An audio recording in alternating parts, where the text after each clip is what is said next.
जब तक हम अपने विकारों को समेट के संजो कर रखेंगे, जब तक उन्हें छोड़ेंगे नहीं, तब तक कुछ नहीं होने वाला है। और जो लोग जितनी ज्यादा जिनकी दृष्टि दुनिया पे रहती है, उतना ही कम दृष्टि उनकी अपने आप पे होती है, और उतना ही ज्यादा वो लोग दुखी भी होते हैं। जितनी ज्यादा दृष्टि आपकी अपने ऊपर रहेगी, उतना ही ज्यादा आपके जीवन का कल्याण होगा। लेकिन अफसोस की बात है, बहुत सारे लोग तो दिखावे की जिंदगी भी बहुत जीते हैं, अंदर कुछ और बाहर कुछ और। एक छोटा सा प्रसंग मुझे याद आ रहा है। हम ये चूंकि कथाएं जो हैं वो द्वापर और त्रेता की हैं, सतयुग की कथाएं हैं, लेकिन हम सभी तो कलयुग के लोग हैं ना, हम तो कलयुग में बैठे हैं ना। कलयुग से संबंध कैसा है उसका? तो कलयुग की एक छोटी सी घटना मुझे याद आ रही है। एक बाबूजी अपने ससुराल जा रहे थे, नौजवान थे, छोटा बेटा था उनका 10 साल का। ससुराल जा रहे हैं, खूब बढ़िया धोती कुर्ता पहनकर, एकदम बढ़िया से हल्दी वल्दी लगाकर, सुंदर तैयार होकर, खूब बढ़िया सा इत्र उत्र पूरे कपड़े में छिड़क कर, सुगंधित, और अपने आप को बहुत सुंदर बनाकर और ससुराल की तरफ चल रहे। अब दामाद जी की तो बड़ी इज्जत होती है ससुराल में। जैसे जनकपुर में कहते थे कि राम जी जब गए थे ब्याह करने माता से, तो 1 महीना तक लोगों ने छोड़ा ही नहीं। अब दामाद जी को कैसे छोड़े?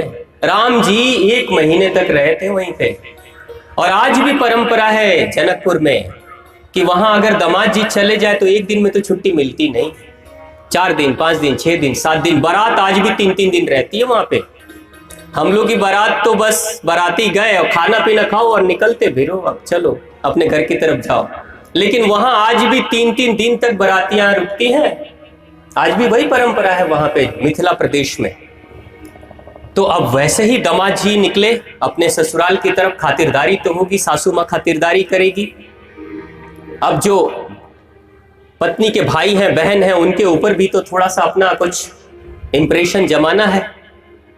छोटा बेटा जा रहा है साथ में, छोटे बेटे को कहते हैं सुनो, वहां जब जाना मिठाइयां वठाइयां मिलेंगी तो हाथ लपका के तुरंत मत उठा लेना, और मीठे मिलेंगी मिठाइयां तो ज्यादा नहीं, थोड़ा सा खाना, और लोग कहेंगे खाने के लिए कहना मेरा पेट भरा हुआ है, बोलना मेरा पेट भरा हुआ है। अब बेचारे को तो टहलाते हुए ले जा रहे हैं, खिलाया तो कुछ भी नहीं, अब कहते हैं क्या कि बोलना पेट भरा है, और बोलना कि मैं खूब मिठाई खाकर रास्ते में आ रहा हूं। खिला नहीं रहे उसको, कह रहे हैं खूब मिठाई खाकर आ रहा हूं, बोलना ऐसा।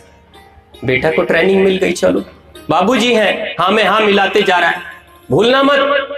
और याद रखना एक और बात, खाने में जो सबसे स्वादिष्ट चीज मिले वो जरूर थोड़ा सा छोड़ देना, वो थोड़ा सा जरूर छोड़ देना। बाबूजी से पूछा बाबूजी क्यों? अरे मूर्ख, उसको कहते हैं इज्जत छोड़ना, थोड़ा इज्जत छोड़ देना चाहिए भोजन में। आप लोग छोड़ते हैं इज्जत? खाना खाते समय थोड़ा सा इज्जत छोड़ना चाहिए। अच्छा बाबूजी ठीक, तुम भी छोड़ देना, मैं भी छोड़ूंगा, तुम भी छोड़ देना, ठीक है। अब बेटा खेलते कूदते पहुंच गया, थका तो था ही। बढ़िया से सासू मां और उनके पत्नी के भाई और बहन खूब बढ़िया से आसन बिछाकर बिठा देते हैं दामाद जी को। दामाद जी बैठते हैं और कहते हैं अरे रास्ते में बड़ा आनंद आया।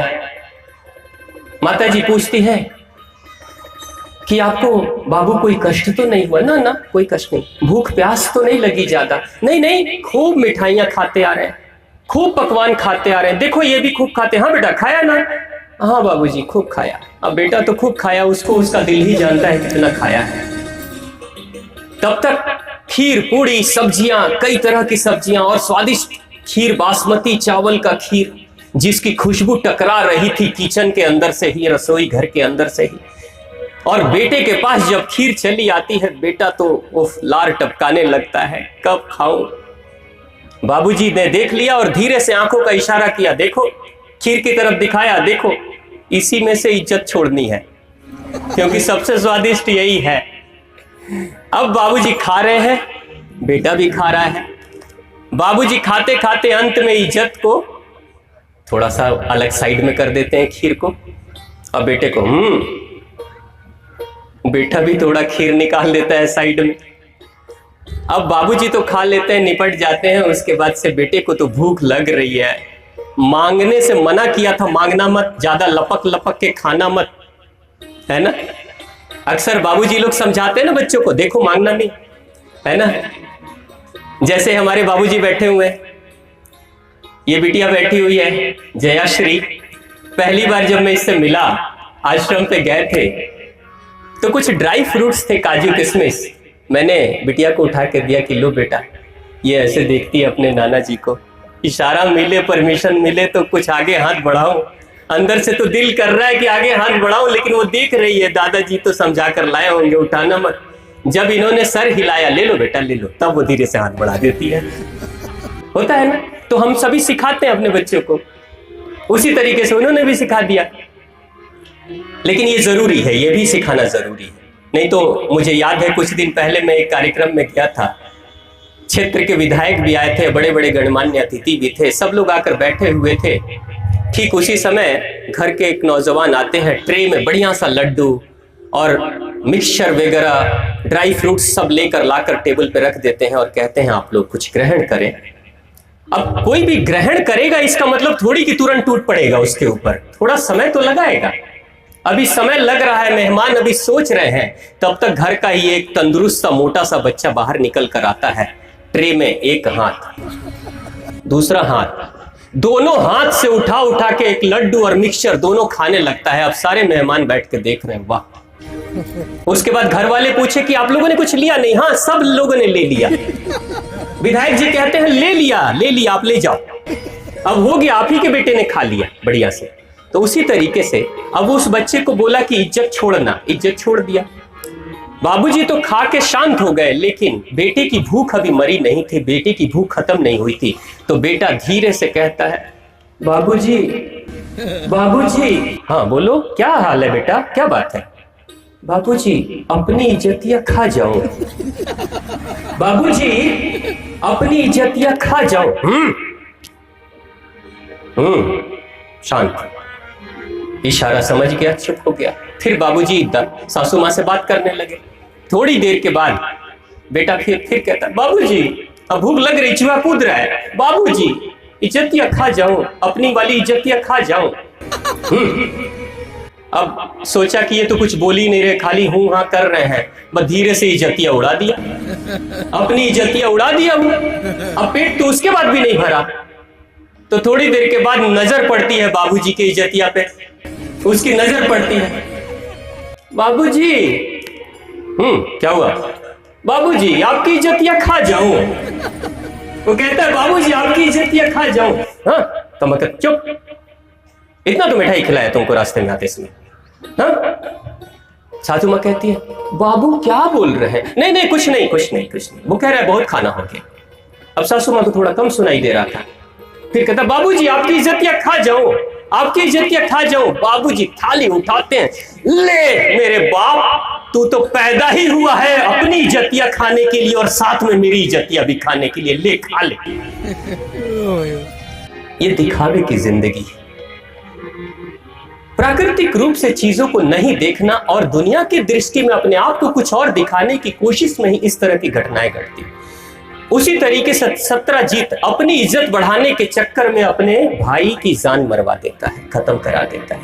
ये झूठी जो जिंदगी है ना, इसी जिंदगी को देवी भागवत महापुराण कहती है, काहे को झूठी जिंदगी जी रहे हो, काहे को बनावटी जिंदगी जी रहे हो? क्या सहजता से जीवन को जीना इतना कठिन है? घर में बड़ी गाड़ी होना जरूरी है क्या? क्योंकि पड़ोसी के पास बड़ी गाड़ी आ गई तो मेरे पास भी आना जरूरी है? अरे हम चादर उतना ही पसारेंगे जितनी हमारी क्षमता है। जितना भोजन मिला है उतने से हम संतोष हो लेंगे। अगर हमें सब्जी रोटी मिलेगी तो ठीक है, मैं दूसरे की खीर के बारे में सोच कर क्यों दुखी हूं? यानी प्रदर्शन की ये जो झूठी बातें होती हैं, दिखावे की जिंदगी, इस जिंदगी से देवी भागवत महापुराण मां आदिशक्ति भगवती मना करती है, मत जियो प्रदर्शन के इस जीवन को, क्योंकि बड़ी बोझिल जिंदगी जीते हो आप, बोझ ढोते रहते हो अपने ऊपर। इस बोझ को उतारो, अपनी जिंदगी अपने तरीके से जियो, जो है उसके तरीके से जियो। एक बार एक बहुत बड़ा विद्वान दूसरे शहर में जाता है। दूसरे शहर में जब जाता है तो वहां कुछ लोगों ने उसे पहचान लिया, एक दो लोगों ने। तो बड़ा विद्वान था वो, बहुत बड़ा नाम था उसका। तो एक आदमी कहता है, अरे आप तो इतने बड़े विद्वान हो, पूरा देश आपको जानता है, और आप फटा हुआ कोट पहन रहे हो। कोट फटी हुई थी उसकी, आप फटे हुए कोट को पहन रहे हो, लोग क्या कहेंगे? तो वो कहता है, क्या इस शहर के सारे लोग मुझे पहचानते हैं? आज से 50 साल पहले की बात है। क्या सभी लोग मुझे पहचानते हैं? तो नहीं, नहीं पहचानते हैं। कितने लोग पहचानते हैं? तो हम 2-3 लोग पहचानते हैं। तो वो इंसान कहता है, तुम जो पहचानते हो तो मेरा कोट फटा हो चाहे सिला हो, क्या फर्क पड़ता है? तुमने मुझे पहचान लिया ना। और जो मुझे नहीं पहचानते हैं उनके सामने फटा कोट है कि अच्छा कोट है, उससे भी क्या फर्क पड़ता है? क्योंकि इंसान की पहचान तो उसके व्यक्तित्व से होती है, उसके कपड़े से नहीं होती है। व्यक्तित्व को बढ़ाओ। यही व्यक्तित्व को बढ़ाने की बात मां आदिशक्ति भगवती कहती है कि वासनात्मक जिंदगी यानी अंडे वाली जिंदगी तो मिली है, अब व्यक्तित्व को बढ़ाने की जो जिंदगी है वही साधनात्मक जिंदगी है, जो परम जिंदगी है वो अध्यात्म के रास्ते से ही प्राप्त होती है। बोलिए मां आदिशक्ति मां भवानी की जय, मां जगदम्बा मां परम्बा की जय।